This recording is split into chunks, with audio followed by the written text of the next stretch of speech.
Yeah. And I remember challenging a postmillennial friend um, and saying there's not one place in all of the New Testament where the word Israel is ever used and there's anything in the context that says that is about the church. Now, there's the seed of Abraham kind of by faith, but there's no, like, the word Israel is the church. And he brought up Galatians 6:16, which Yep.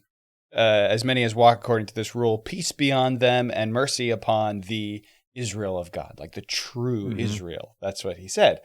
What's your response when you hear that?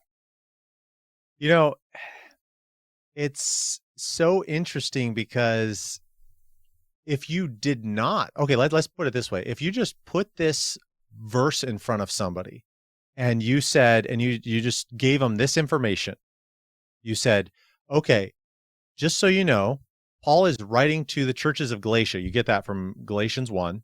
And there are also, there's a nation of Israel which has a future in God's program, but currently they're rebellious against God. Although there is a remnant who are believers and they've repented from their sins, they have put their faith in the Messiah. And so there is a remnant of Israelites who do this, who have believed in the Messiah. Not the whole nation has rejected him wholesale, but there's a remnant few. So now let's read his closing here. And then so you read this end of Galatians 6, and it says, all who walk by this rule, peace and mercy be upon them and upon the Israel of God. You say, okay, that makes perfect sense if you just allow it to mean what it says. And you say, okay, peace be upon the people that I'm writing to in the church who are walking this way, and peace be upon the Israel of God, the people who, have embraced the Messiah. And it's like, I see no problems whatsoever with that. But this is probably, at least in my reading of the literature, I haven't seen anyone, argue for any other text apart from this one that explicitly identifies the church as Israel. But the issue is that there's no reason to take it that way unless you're coming at it with a preconceived notion that that's what it has to mean. Yeah.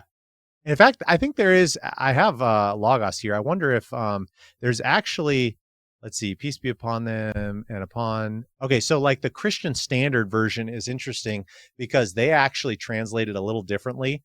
And they say, may peace come upon all those who follow the standard and mercy even to the Israel of God. And I think that that's there are some really good articles that have been written on this.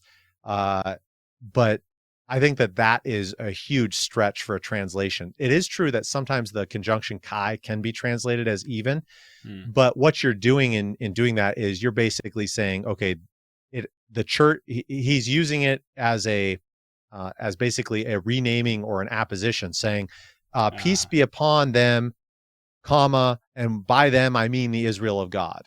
And Yeah. that's how they're trying to interpret that, but that's really stretching it. They're a pretty well-known English translation. I just really disagree with them on that. And there's no reason that they would have to do that, except that their presuppositions are coming forward a little bit on that.